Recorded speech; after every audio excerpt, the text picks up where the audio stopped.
Hello and welcome to another episode of Test, Optimize, and Scale. It is a privilege to have Will Perry with us here today, CEO, founder of the Elite Media Buyer Academy. Going to go in depth on advertising, algorithms, messaging.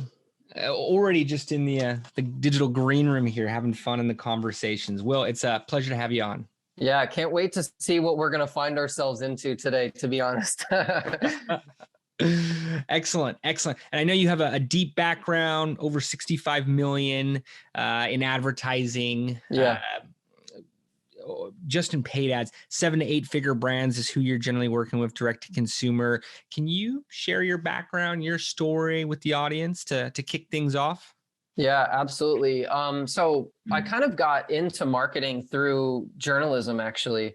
So I went to college for journalism and digital media, thought I was going to be an ESPN broadcaster, quickly realized that that wasn't going to be for me. But I was great with words. I learned, I probably, had hundreds of articles published before I even left college, just from writing for the Orlando Sentinel, UCF Athletics, and things like that before I even graduated. Kind of jumping some steps a little bit. My first day at my big boy job in marketing 15 years ago, my then boss at the time hands me a Canon camera, gives me a pat on the butt and says, "Good luck, kid." And I was the marketing manager of a junior golf academy where we would recruit international juniors, kind of like AAU basketball, and we would train them to become elite junior golfers to play ultimately D1 college level golf or potentially go pro. So anyhow, like that was my first marketing job. I was extremely underqualified. I became marketing manager and worked my way up really quick. Director of marketing, director of sales and marketing. That's where I got my exposure to high ticket selling. We were selling $100,000 program over the phone. So the reason for sharing that is like, I think for me, my story has a lot to do with self-discovery as a marketer, really taking accountability for my own skill development. And I think if there's other CMOs, marketing directors, marketing managers, executives, et cetera, like we get to that level when we take complete ownership of our knowledge base, right? Like our knowledge base as digital marketers is such a huge piece to our success in this industry, right? And that's what it was all about for me early on. Like I literally would print all these articles from like SEO World and Social Media Examiner, and I had these like massive binders of how to like SEO pages and how to run, Google AdWords, and so I just taught myself all this stuff, lead gen, how to build newsletters, lists. I remember running Facebook page like campaigns in like 2011 to grow, this Facebook page to 100,000, followers or whatever, back when you could actually target other people's Facebook pages. And that's where it all began. It began with like being obsessed, literally obsessed with knowing whatever I needed to know in order to get results. And that's what really like tees us up for where we're at today, to be honest, I think. So starting as a journalist, getting into photography, opening up your mind to different types of marketing management, working on the golf programs. I'm intrigued by those 100K packages, going to D1 level golf schools as a golfer myself, and then just getting infatuated. SEO World, learning about lead gen, marketing funnels, all the way through.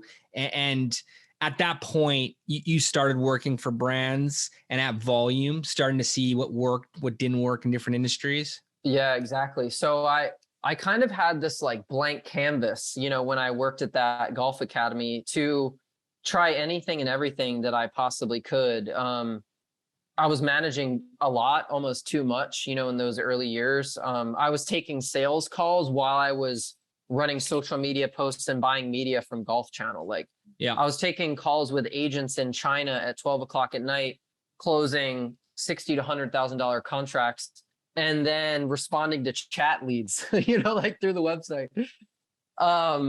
And at that point, I had built a sales team of about 4, but I was overseeing sales and marketing and like doing all this stuff. And I got to this point, which a lot of other people who realize they want to be entrepreneurs probably do, is they're like, man, I want to build my own business. Like I'm doing all of these things with minimal sort of like control, and I as well as not being able to maximize the output for the input that's put in, right? And so I remember it like it was yesterday, still to this day. At the time, I was living in Winter Garden, Claremont, which is like a very suburban town of Orlando. And it was a Sunday morning at 10 o'clock. I want to say it was like October, middle of October.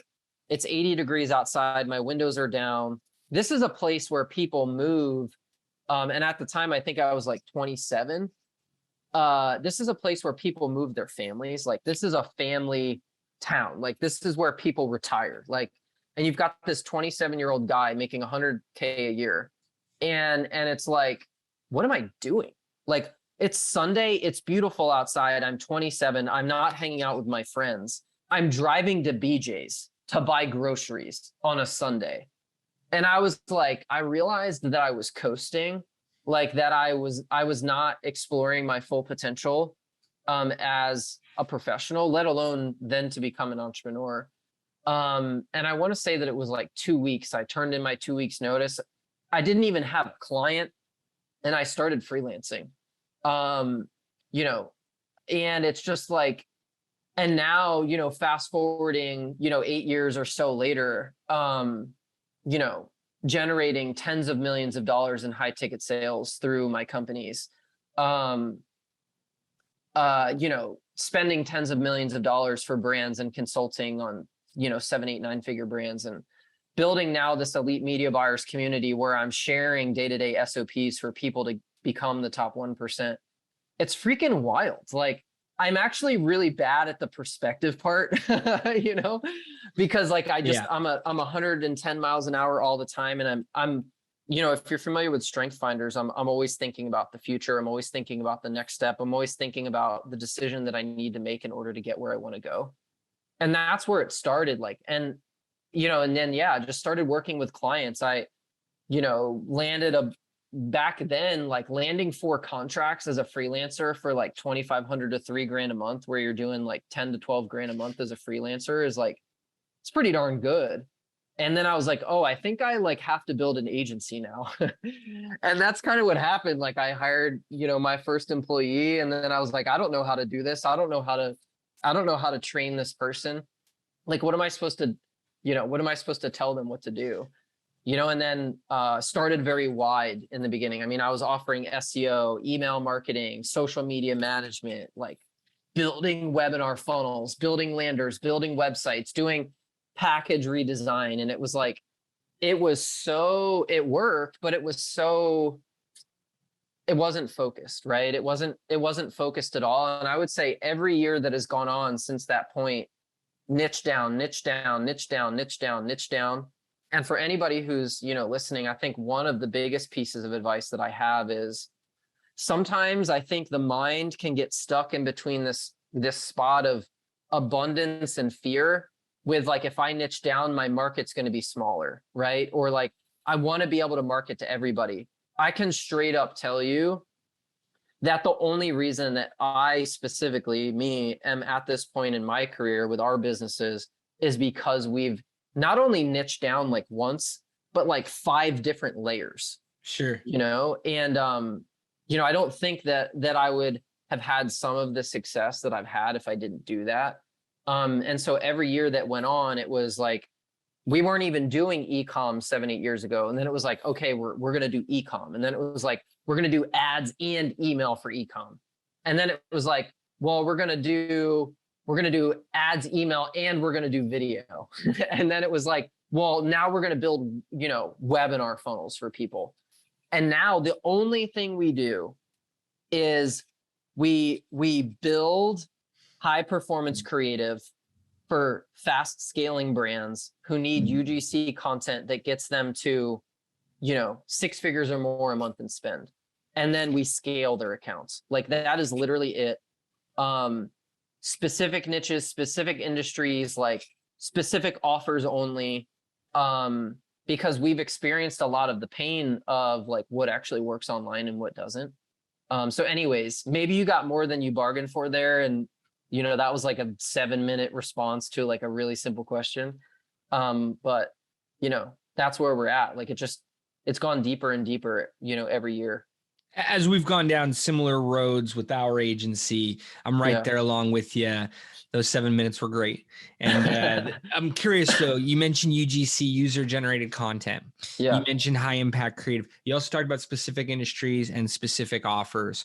Yeah. What are those? What type of UGC, what type of user generated content are you doing? What creative are you looking at as high performance? And how do you select the industries and offers that you commit your time to? Yeah, great question. So our business model exists of 3 pillars. One of those pillars is done for you ads management. That's the reason agency side of it. That's where we're only working with 6-figure a month spenders and more. The second vertical is future content, which is our UGC creative agency. You know, this is where we're working with brands like Onnit, for example, to develop their UGC for their TikTok and Facebook ad campaigns. Then the other side of it, so that's done for you creative, and then I'll answer your question specifically.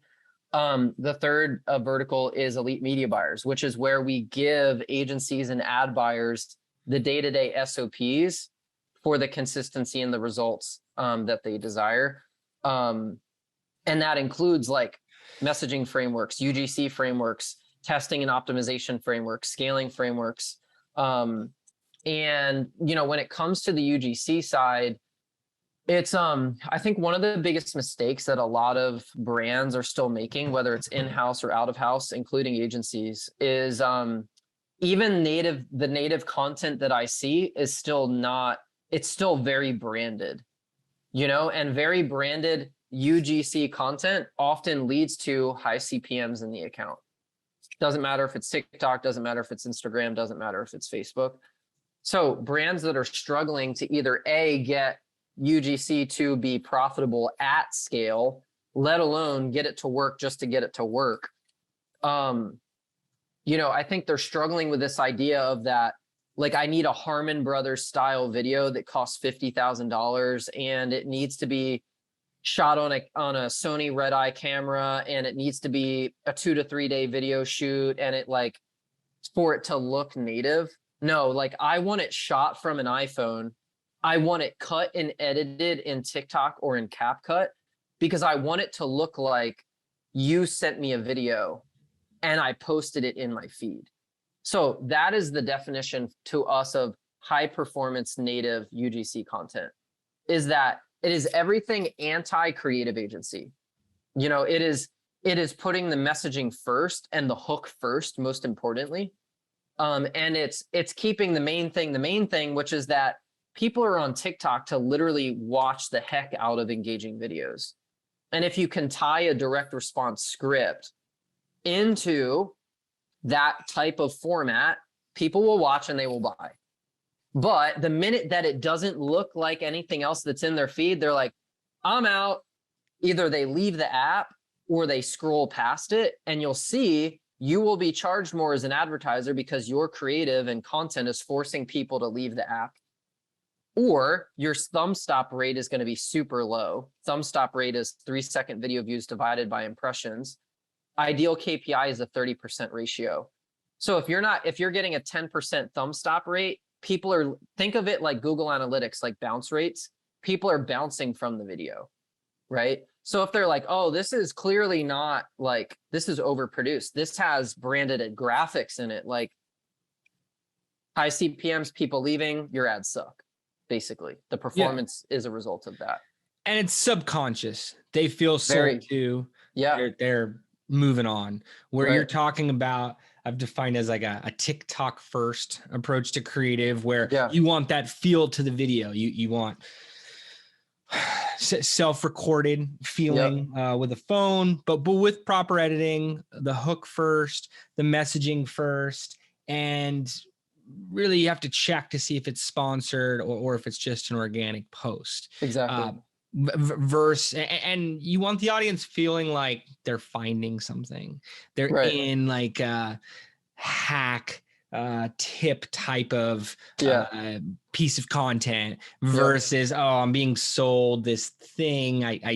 I'm scrolling past this. People generally don't like ads. If they don't feel like it's an ad, they're more likely to engage. And love how you pointed out the CPMs, the rates that advertisers are bidding for here are largely impacted by how much the audience wants to see the ads. Yeah. Meaning, I don't think people understand that. Right? Like, mostly brands, right? Because like, even I just had this thought, like, you're like, yeah, well, I know this, right? Like, this isn't the first time I've heard that, which is great because like you and I are on the same page, but but who's not on the same page is you and I and brands, right?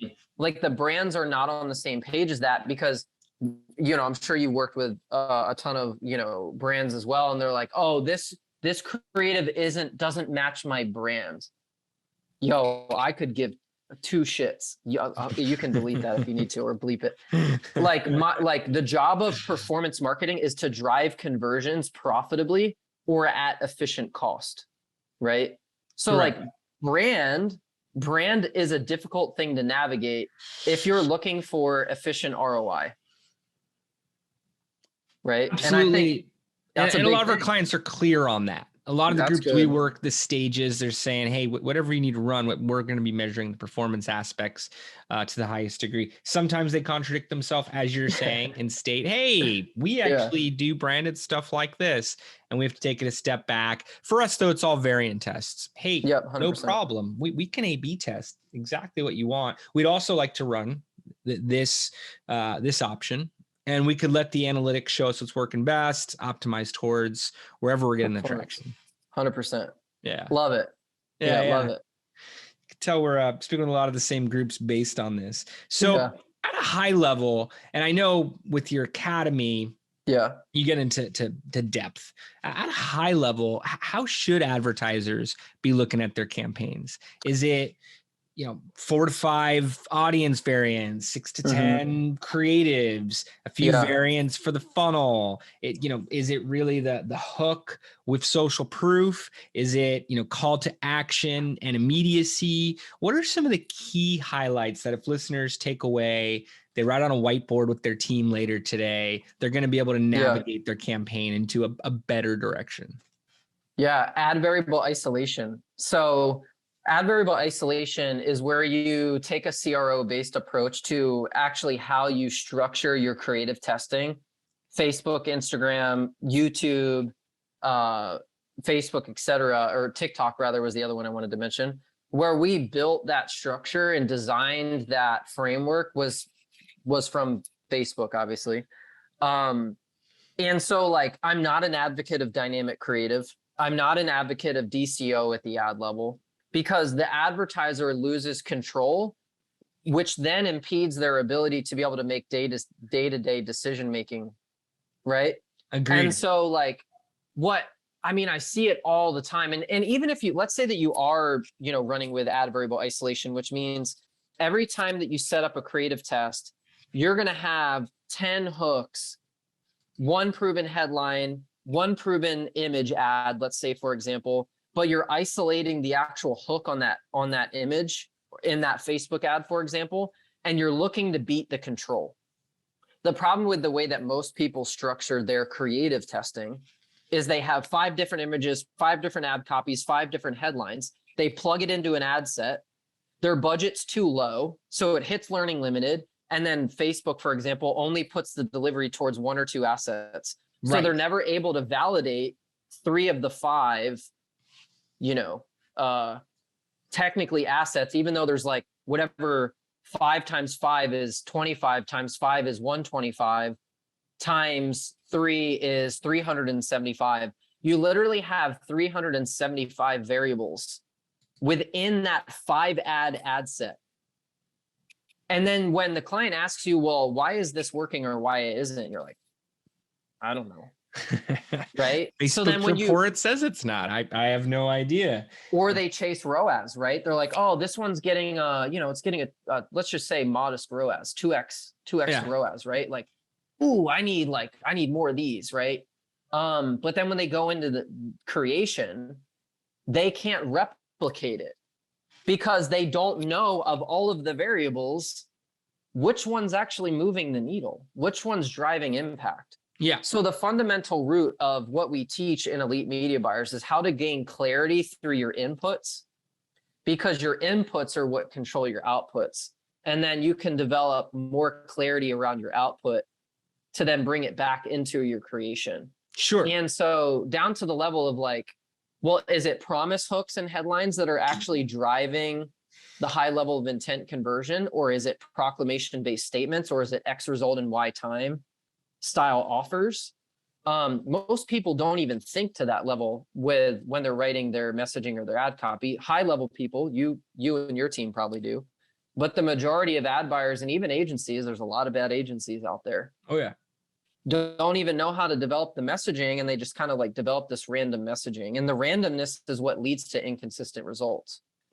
Yeah, and I love how you mentioned to move away from auto optimization tools, campaign budget optimization, CBO. You were talking about conversion rate optimization, a few different things in there. And it just takes the power out of your hands. You're basically saying as a buyer, Facebook, Google, whatever the platform is going to do it for me, or I'm going to tell the client it's not working. And maybe we'll come up with some new creatives and, new funnel.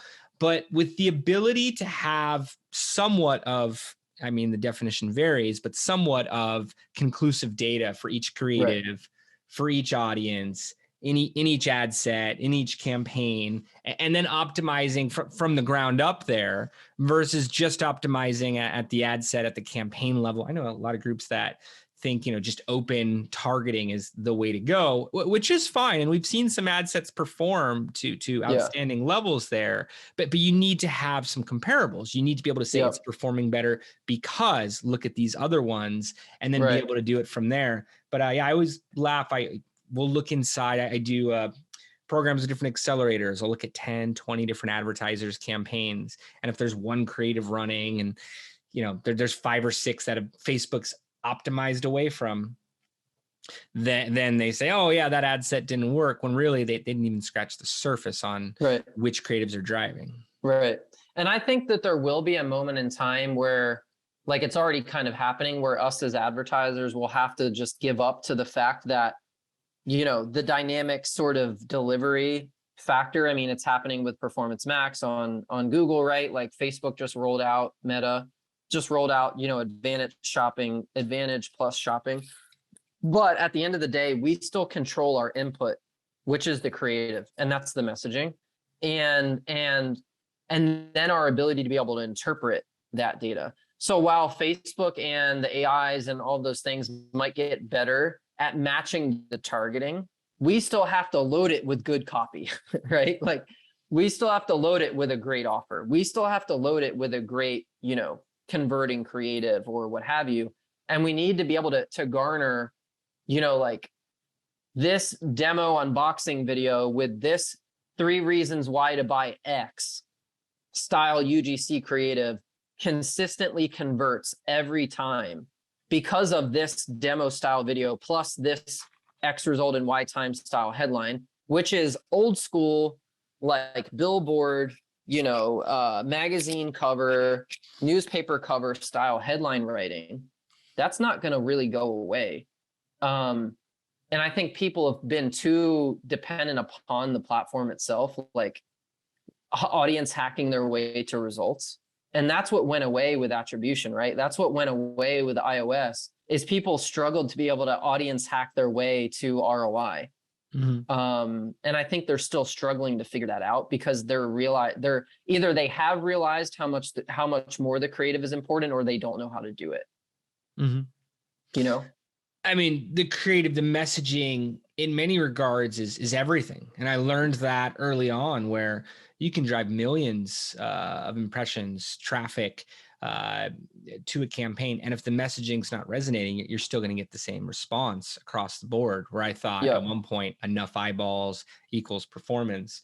And as you mentioned, how you fit into the algorithm when you're performing there, the stop rate, everything about it, how it feeds into better performance.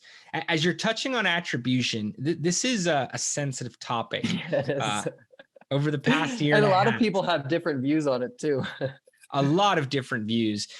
We try to push more and more towards closed loop, Facebook lead forms, getting the conversion there, page engagement audiences, getting a full retargeting pool there. Would love to build more on platform. That way that permission for tracking off platform is less relevant. And that way, once we take audiences off platform, we can match data and then be able to attribute to audiences we could optimize towards. Common misconception that we try to dispel with advertisers is vanity metrics versus actionable data and what we can do more of. I know you guys use some third-party platforms. I know there's some other ways that you approach attribution now that, the iOS updates have this impact on the pixel, and we're trying to make sense of which conversions are coming from where. How do you guys approach this in your reporting and your optimizations? Yeah, I'm a huge advocate of the closed loop funnel. To use more of an e-com example, it's like a dedicated funnel specifically with a unique SKU and a unique URL that you can definitively track conversions, orders, purchases, whatever you want to call it, through that specific funnel. You can do that off of just, in-platform metrics like with lead forms and things like that as well. We were running that with a Shark Tank client before this, like going back into 2019, to be able to track conversions that way, because they did a lot of organic effort and things like that as well. So I'm a huge advocate of the closed loop funnel. That is absolutely an attribution solution that a lot of D2C brands should look at, because if the volume of your traffic is coming from Facebook, we can expect to assume that the majority of conversions are coming because of Facebook, even if you can't track it back to the ad channel, regardless of attribution software or not. Now, the funny part is when it comes to attribution software, we've been using Hieros again since 2019 as well, Q4 of 2019. And I'm a huge advocate of Hieros. I'm always transparent in everybody that I've become an affiliate of Hieros because it's my preferred. I've tried them all. One of the only ones I haven't tried is Cometly at this point. So I don't know too much about Cometly. That's a Shopify specific attribution tool. But with all that being said, it's funny, like, the Hieros, advocates bash the Wicked Reports guys, and the Triple Whale, and Triple Whale bashes Hieros. And if you're just sitting on the sidelines, you're like, I don't even know like who to believe, right? And I think there's a lot of that right now because, but I think the bigger problem is that people don't fundamentally understand the idea of attribution. And how I try to explain it is, and I'd love your thoughts on this. How I try to explain it is 2020, May 2020. Before or May 2020, 2021 was when iOS really impacted. Prior to May 2021, in early part of 2021, Facebook reduced its attribution model tracking window from 28 days to 7 days. And so let's say that you were driving 1,000 conversions in your Facebook account in a 28-day window of tracking. And then a day later, it now switches from a 28-day window to a 7-day window, but your sales cycle is 15 days.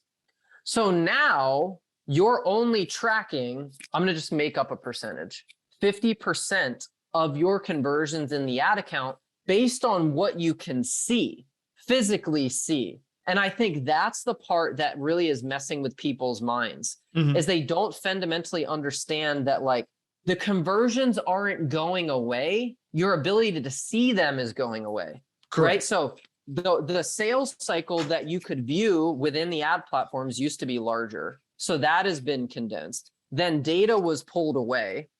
So then you not only did you lose a longer attribution window with your 3 and 5x ROAS that is now a 2x ROAS in platform, right? You still have ads that are performing, that are driving sales for you 15 days from now, but you're turning them off because you can't see the conversions, right? And then secondly, when iOS pulls this data away, Apple pulls this data away from Facebook, Facebook's ability to match the conversion back to a Facebook ad became more difficult. So now what has started happening is a lot of conversions are now going into the organic source. They're now going into the direct source from a Google Analytics perspective, or that Facebook, like let's say that you're a one SKU brand and 95% of your traffic is coming from Facebook, right? So now, you know, Facebook is driving all this volume of traffic, but Google's now picking up more conversions, which were then influenced by Facebook, but your Facebook attribution has lost, let's say 30% attribution, but Google has gained 30% attribution. The conversions didn't go away.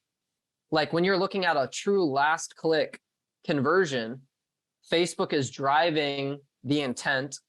Google's getting credit for the lead or the sale. Right. But if you turn those Facebook ads off because you're optimizing your ads based on $100 CPL in platform, like you're actually killing stuff that is leading to driving revenue for you. Exactly. Because you're making decisions based on what you can't see instead of making decisions based on what you can see. And this is similar to panel. Absolutely. It's been similar to panel discussions I've been on pre-2021. I think it was April 27th. I remember the day. It didn't really take effect till May, like you mentioned. And there were so many holes in analytics before that. Right. It was so gray. And really, we were just looking for a story. We were just looking for, as I mentioned earlier, and want to emphasize, things that we could have actionable insights around, and found that we were always tracking less than what was really occurring. So when advertisers try to look back and say, oh, now that we can't track, in my head, there's always a slight chuckle in the sense that we never really could. And to measure just on ROAS, you're not paying attention to what's actually happening on your site. How many people are, and I'd like to make a lot of offline, online analogies. How many people are actually walking through the door? How many people are coming back into the store? How many people are doing these things? And what can you do to improve those elements versus say, hey, we've had thousands of people a day come through the door. They're not purchasing. Let's stop having people come in versus how do we get people to do more while they're here? But yeah, the 28-day click through to 7-day click through, the view through attribution windows, all of these pieces, we're tough enough. We had clients back then. We had a client that only wanted to do 1-day click-through attribution on a small ticket e-commerce product. So we've been in those discussions to deep levels, and then mixed partial attribution where an audience sees 5 different channels, who gets the credit, who has the longer conversion tracking window, like you mentioned. And the answer is now Google Analytics. Well, hey, like you said, what gets bulked in the direct category? What shows up in other, how is Google Analytics the answer? Even on the closed loop thing that you mentioned, it's tough on that we were talking about. It's tough on some of the investor campaigns that we run because they may not come back to a specific URL later on. And 2 weeks in, 3 weeks in, we have clients that it's months later. The idea before was that we're doing enough retargeting so they're still going to show up in that 7-day window, still show up in that 28-day window. We've done things such as looking at the percentage of clicks to view content, like an upper funnel event, pixel firing, so that we can then apply some of those ratios to conversions, purchases, and be able to use some of the same projections. In some cases, we've said, hey, it's probably about 3 times the amount of conversions, given it's about 4 or 5% of iOS users. That's always a fun sell to the client, though, right? Like well, we're just trying to make sense of it. But yes, it sounds like we're trying to sell when really we're just trying to make sense of what's occurring. 100%. But it makes sense to you and me. So I'd be a great client for you, or you'd be a great client for me, right? But it's like, I think what attribution has made difficult is unless you get it, it's going to be really hard for the marketing teams to get along, right? Like if you already understand it, you're like, okay, like Jason, everything you just said to me, like I'm on board with it. I know what you're doing because I also get it. Like I also get how the attribution works. But if you're an agency that has e-com clients, even if they're low 7-figure and they're like, all I know is that I was getting a 5x ROAS before and now I'm getting 1.5. And they're like, you suck, you're fired. Like, I'm going to go to the next one. And like agencies are literally falling apart because of like the knowledge gap Oh yeah. around attribution, right? And platforms aren't doing too much to support it, is what I hear from some of the top agencies. I'm not saying that platforms don't point at me, but either way, if you're working with a high volume of startup to mid-market organizations, that knowledge gap, that educational discussion is so important. It should be where time's spent, because we try to, link arms with the client. Hey, it's not us. We're working on behalf of your brand. If this succeeds, we're pointing at you. We're not, taking all the credit, and we're really playing at the goals together. Otherwise, we're just setting up a tent and taking it down for each new client versus houses building, whatever it may be in terms of infrastructure on top of their model. So definitely think we speak the same language there. Yeah. Is this what you go into in your course? Elite media buyers. I could tell you that's only a small percentage of media buyers that I would categorize as elite. Yeah, for sure. 3 million, 5 million advertisers on some of these platforms. Yeah. What are some of the complexities that you guys go into in the academy? Yeah. So we touch on everything that we've touched on today, from creative reporting, how to read your reports, mindset, SOPs for scaling, SOPs for creative optimization, SOPs for messaging development. I literally, basically everything that I've figured out, jokingly going back to that, the binder example of printing out the articles, I literally give our entire community my everyday SOP. So I'm literally opening the playbook, revealing back the curtain on exactly how I'm testing, scaling, how we are optimizing, testing, scaling, building creatives, working through optimization, how we're troubleshooting funnels and offers and attribution and all the things. Like, I literally give it all to them, and I give it to them for $297 a month. It's like super high value. So for example, one of our front ends that we bring leads into our community is around creative testing masterclass right now. And so creative testing masterclass is our creative testing SOP. And so if you don't have an internal SOP, you can have mine. It's $97, and you can implement it. A lot of people are getting results right out of the gate with it. And so we just educate them on everything that we've learned from spending over 100 million, between our team in ads. And it's just like how I like to, I guess I'll give credit to the people who've mentioned this to me. How we like to look at it is, we've taken all of the information that can be super overwhelming and we've condensed it into easy to follow steps. Like, that's exactly what Elite Media Buyers is like, it's kind of like when you work with a mentor, right? Like, that mentor is going to take their wealth of experience and they're just gonna be like, do these 5 things. And the reason they're not going to tell you to do the other 100 things is because they've made all the mistakes and realized that, like, those 95 other things are going to lead you astray, or they're not going to work. And so that's what we do, is like, we coach ad buyers and marketers and agencies and founders running their own ads how to get to an elite level with their paid traffic, so that they can ultimately get to the goal that they want, which is scaling their business.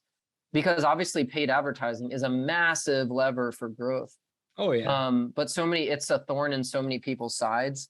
And the majority, 70% of people will tell you that their ads don't work, which is why we also coach them on how to build offers ready for paid traffic. Because like, that's why the ads aren't working. The ads always work. Marketing exposes product or process. It's just up for you to decide which one it's going to be. I like to say the ads, the platforms work. It's a matter of how to get them to work for you, not a matter of whether they will or won't. Right. We speak the same language in so many regards here. and yeah, I think advertising is misunderstood by a lot of groups, especially when I hear companies say, oh, we don't run ads, or we ran ads, they're not working. I mean, we've hopped into so many of those situations and been able to turn things around. Yeah. But it's scalable. That's the main reason I'm such a big advertising guy and have been so for so long, because what other channels am I going to use that I'm able to say, hey, this worked? If Right. it's low budget, mid budget, we're going to 2x it next week in terms of traffic, hopefully conversions. Oftentimes it snowballs beyond that. We're going to do the next thing the following week, larger budgets, obviously different algorithms, 20%, and maybe different timelines, depending on how many clicks they're getting per variant, how much traffic, how much inclusive data we're getting. But definitely, marching to the same drum here for listeners. I don't want to give away too much of your academy, of course, but what can they be testing out for themselves? What can they be implementing so that they get a better level of performance on their campaigns? Yeah, the process that I really want you guys to implement is what we call scroll frame optimization. And it's built on this philosophy that editing is easier than creating. We all have struggled with ad fatigue. We've all struggled with creative fatigue. And, a very common problem is that we're just going to develop and create more creative. Oh, I need more creative. Ad buyers always I need more creative. I need more creative. Lack of fundamental understanding of what is actually driving leads and sales, right?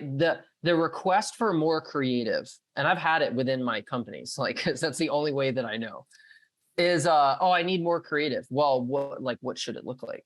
What should the hook be? What is the message? And so scroll frame optimization, a thing that's really important to remember is more recently, TikTok has fundamentally changed the way that we consume social media content. 1 second, right? I have 1 second to capture attention from the person that I'm putting my content in front of, which means when you have that 60-second video, the other 59 seconds don't matter, right? And so your goal should be to optimize the front end of your creative, not produce and develop more creative. Because if you're simply just not capturing attention, the rest of the content is irrelevant. Speaking video content, for example. So the highest impact test that you could go run right now, today, literally today, for $20 is what we call a phase 1 test in our big 5 creative tests. So the number one most highest impact creative test that you could run is a text overlay test on your UGC or video creative, where you are optimizing for attention. When you optimize for attention, you've got people in your health and wellness audience, for example, on Facebook that consists of 300 million. You've got people in that audience who want to lose weight. You've got people who want to build muscle. You've got older people who want to lose weight and build muscle. You've got younger people who want to lose weight and build muscle. And so by taking a message-driven approach to what's really called old school call-out level advertising, right? Hey, entrepreneurs, hey, business owners, hey, marketing agencies, hey, roofers. Investors, founders. 100%, right? But what you're doing is you are for example, I'm from Orlando, right? You live in California, even though I'm in San Diego right now. What matters to you with regards to strength training in California is probably different than what matters to me strength training in New Jersey, right? We've got that. Let's actually use Maine. It snows there all the time. So strength training to me might look bulky. Strength training to you in California, you're yo, I need my beach bod, right? So how we're going to position the hook and get attention to that person in the audience, they have the same desired result, but how we're going to capture them by making slight changes and iterations to the messaging now reinvigorates that ad, right? Or you've spent a couple grand developing a UGC creative or a video, VSL, whatever it is.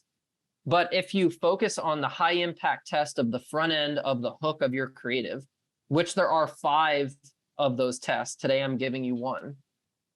The text overlay is one of the most important needle movers that you could go test. And when you set that up in a phase 1 testing campaign, you're then going to find the best 2 or 3 performers and then move that into a phase 2 creative testing environment to validate the concept. and you're going to test those individual variants for $2 to $3 instead of spending conversion level budget. Because you could spend, let's say that your CPA is $50 and your kill point is 1 time CPA.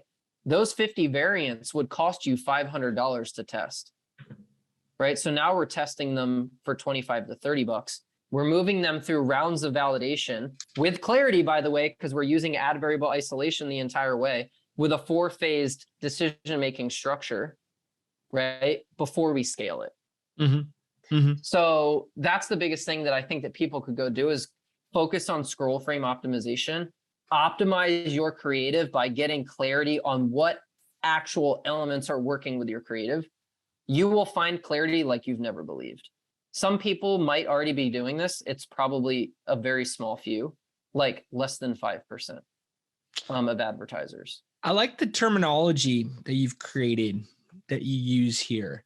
And I think it speaks to a lot of great fundamentals, a lot of things that get the gears going and how to make ads work. Yeah. I like how you talked about attention optimization and really building an audience there to then target with conversion focused ads. I think so many people get that wrong.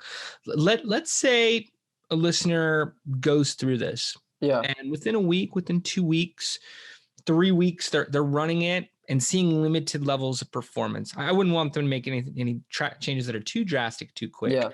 But how can they optimize if they're going through this and saying, I'm still not hitting my goal metrics? What are the best approaches to optimization? Which for me is real marketing talent, and what I want to be able to transfer to listeners here is what to do when things aren't working. What are the best ways to approach this process? That's why you need an SOP to fall back on when you get off track, right? And a lot of marketers make up how they go about it day to day.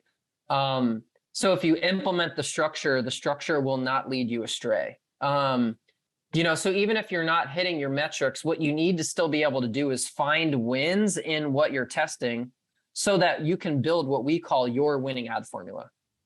Once you, once you build your winning ad formula, then you can optimize from your winning ad formula, right? But until you can tell me, Will, this is a winning hook, this is a winning headline, this is a winning opener, this is a winning VSL, this is a winning CTA, this is the winning angle to the creative, this is the winning sentiment to the creative, then you haven't done enough testing to build your winning ad formula to tell me that it doesn't work. So we need to, so we need to find those individual inputs and elements and define them as winners so that we can continue to build it. All Ads Manager is Legos, right? Like Ads Manager is Legos. But if you don't have the roadmap for what you're building, you're just like putting blocks together, which is how a lot of people do it, right? They throw some stuff into my dynamic creative and they're like, oh, it's getting a ROAS, increase budget, right? And then and no marketing strategy, no marketing plan to base it on. Well, they'll fight us on spending additional time to create that type of roadmap and do the competitor audits and audience personas, further deep dives into channels. And then, like you said, put the blocks out there for testing, look to see with the data. So many people want to base it on assumption with the data. Yes, this hooked worked and for this reason. So what you're saying is optimize until you get that data. What about scale? Going from 6-figure spend levels, 7-figure spend levels, projecting the performance that those groups are seeing and why they're continuing to ramp into that, what it means for their revenue or for their valuation because their user base increase. What are the tips towards scaling? My philosophy on this is actually pretty straightforward. Scaling is easy when you've proven what works. Yep. So it's like, if you can't clearly identify what's working, how are you going to scale? Because most people come to you and me and they're like, oh, I can't scale my ads.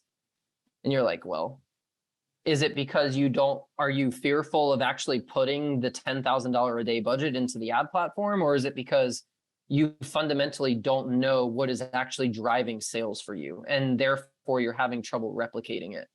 It's usually the latter, right? Mm-hmm. And also the former, but because everyone will always tell you, oh, I'll spend whatever you want me to spend if you're getting me X ROI, right? Classic. Classic. The biggest thing is like, you got to scale one offer before you can scale two or three. And to go from like, you can go from $1,000 a day and spend to $10,000 a day and spend with one product, no problem. I've done it plenty of times. You can go from $10,000 a day and spend to $25,000 a day and spend with one product. I've done it. But if you want to get to say $100,000 a day and spend, I'm talking Facebook, TikTok, you're going to probably need to be able to open up outside of the US and Canada to market internationally, D2C e-com, so you can hit more markets, double your budget. Now you just went from 20K a day to 40K a day. That's a pathway to scaling. Offer creation, a pathway to scaling. Adding continuity to the back end of your acquisition funnel so that you can spend more and beat out other advertisers in the ad platform.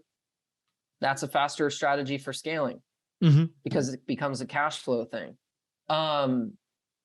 It obviously I shouldn't say obviously, because I don't mean that in a condescending way. Of course, we have a structure for how we approach scaling from an actual paid traffic perspective of like, how do I take budget from 500 a day to 1,000 a day? We have an SOP for that. There's 5 different ways that we go about scaling, in Facebook and TikTok, but it has just as much to do with what you're discovering in your testing process day to day, so that when you go bump that budget to $5,000 a day, it doesn't crash and burn on you. And then you're like, oh, I'm never doing this again. Yeah. Right.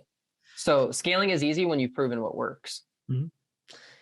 It's funny how many different answers I've heard during the scale question of this podcast.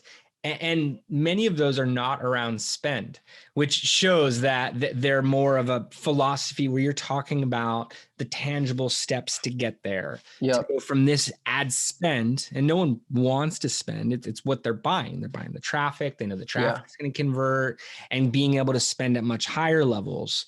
What type of returns do you see at those levels? I just want to paint the picture for the audience of the value you're creating, what the campaign's actually producing. Yeah, it's offer relative. For example, like we've got a, high spending advertiser that's spending like 5K a day at like a last click ROAS on Facebook of about, 1.7. Great ROAS for them. Total ROAS about 2.8. At 25K a day, some people might listen to this podcast. They might even post in it, oh, that's not even a great ROAS. And my answer to that is, have you ever driven $9 million in gross profit through paid traffic? I have. So yeah. So once we get, we do it on the investor side, different transactional values. Yeah. But I love how you pointed at the actual numbers. Meaning ROAS is just a metric. So many people get tied up in it. And I'd way rather see a 1.7 ROAS, not even talking about the 2.8 and the 9 million, in full. I'd way rather see a 1.7 at scale than I would 10x on a, $5,000 per month budget. Yeah, no way. Yeah, exactly. Right. So, and that's why it's relative to your expectations as a company for, ironically, I put up a Facebook and a LinkedIn post about this earlier. He who spends the most to acquire a customer wins. The big advertisers are playing a different game. I am playing a different game than most people who would listen to this call. I'm willing to spend more than you. And the reason why is I have high ticket continuity, a web of lead generation, right? My offers cross over, my customers, my leads cross over. And so like, I'm willing to spend $250 for the lead that you're willing to spend $50 on. Right. So because I have continuity built into my business model, I have continuity built into my acquisition effort. And I think that's why it's relative to the offer, because sure, there's people out there who are getting, I've got a $25 million a year client who gets a 10x MER. I have one, but like it's relative, right? Correct. They do a lot of organic, like they do a lot of trade shows. They do a lot of like all these other things. So it's relative to the AOV is what I'm getting at. It's relative to what your expectations are for your business model on whether you believe in LTV or not, or whether you're chasing day one profit, which most advertisers do. And whether your average order value is high enough, just speaking directly in the e-com side, where most people are chasing 1 day to 7 day ROAS, right? Long story short, one key takeaway, if your AOV is less than $100, I wish you the best of luck. The math does not fundamentally work in your favor for the next 12 to 24 months, let alone right now. Like literally, you can have the best ad agency, the best marketing team in the world. It is more than likely not going to be profitable. So what you're saying there, I break down some of the terms for all listeners. We have a founder VC listening, AOV, average order value, being under $100, that because of what you have to buy the ads at, average CPMs, because of what you're then looking to produce with the price per traffic, the cost per click, and then average conversion rates there. Your cost per acquisition is not going to give you a huge multiple. If you hit a $50 CPA, customer acquisition cost, you're only at a 2x at $100 average order value, let alone underneath that. That definitely resonates with us. I mentioned transactional values of investors. Some of the campaigns though have $100 minimums. Others have $500. Others have $250,000. But the ones that are at 100 are tough. They're tough to scale because of the break-even points there. I know LTV, lifetime value, creates a whole nother metric around this, and a first conversion and later conversions. But I think that's a great way to say it there. Yeah, totally. If we want to maybe do a follow-up episode, we could talk about the 5 most profitable offers for paid traffic right now, so that as people are looking at how do they go about this paid traffic effort going into 2023, like what should I actually be marketing? Like what products should I actually be marketing? Because there's definitely some you want to steer away from, and there's some that you want to steer towards. But it really, like, as a baseline example, subscription, just market subscription from the beginning. Like you're building in continuity directly from your acquisition effort. I'll take a $60 AOV with repeat purchase. I won't take a $60 AOV on paid traffic without repeat purchase, hoping that email is going to do the job to bring them back. Cash flow game. Most people aren't willing to play that game, especially even 7 and 8 figure businesses. Sorry. No, I completely agree with you there. I've done a lot more subscription in the past, recurring revenue, and talked at SaaS conferences and similar types of platforms. Actually had great success with fashion subscription boxes, and getting a good first month cost per acquisition where there is a return, and then everything else stacking on top of that. Obviously the lifetime value has to be there as well too. I'd love to explore this over another piece of content, looking at those 5 other offers. It's really an endless discussion because we're spending every day. We're looking at performance. Even the clients that are seeing great performance are asking us, hey, how do we do this bigger next month, next year? And I want to like cheer and applause at so many of your responses, like, where you're saying like, hey, don't worry about the specific cost per acquisition. Look at the volume. You're paying more for the leads. You're paying more for the customers. You're taking more market share. You're going to be able to scale further. You're looking at actual growth metrics. You're not looking to get a trophy for the best cost per acquisition as much as what are we doing at volume. Exactly. Because that's what's really going to grow their business. Really going to grow our relationship with the business. So I'm on the same page as you here. As we do start to wrap the episode, as we're getting to the end point here, are there any final messages, any final thoughts that you want to emphasize to users and to listeners? And what is the best way for anyone tuning in to continue the conversation directly with you, with your company? What's the best way for them to get in contact? Best thing would be to connect with me on LinkedIn. I'm always sharing strategies like we've talked about today. So even if you just want a decent follow, you can definitely follow me or find me, Will Perry on LinkedIn. Shameless plug, if you want to find out a little bit more about how we go about this creative testing and optimization process at a very high level, www.elitemediabuyersacademy.com. You can have my SOP for $97. You're probably going to get hit with a couple upsells, which any good funnel would have. Would love to have you test it out, try it out, tell me what you think, and implement that into the way that you're media buying.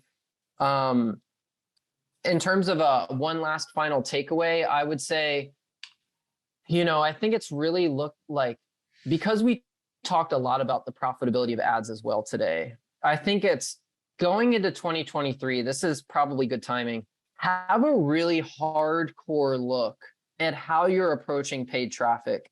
And what I mean by that is, what offers are you using to acquire leads and customers with? And is that structure, your paid acquisition strategy, does that lead you into repeat purchase so that you can grow top line revenue and net profit? Because the days of like one-time purchase through ads are really like falling by the wayside. The drop shippers, these guys are struggling big time. Have a really hardcore look at your acquisition strategy and the offers that you're using, aligned with the expectations that you have of it.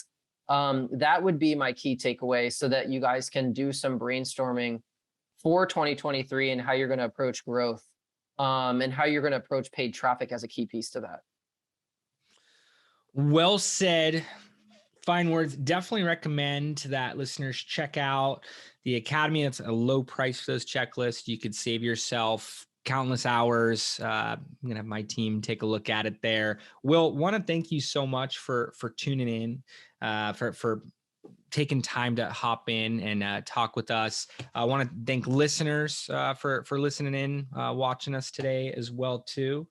And look forward to future pieces of content together. Absolutely. This was great. Thank you for having me. Thanks, Will. Thanks, everyone. We'll see you next time.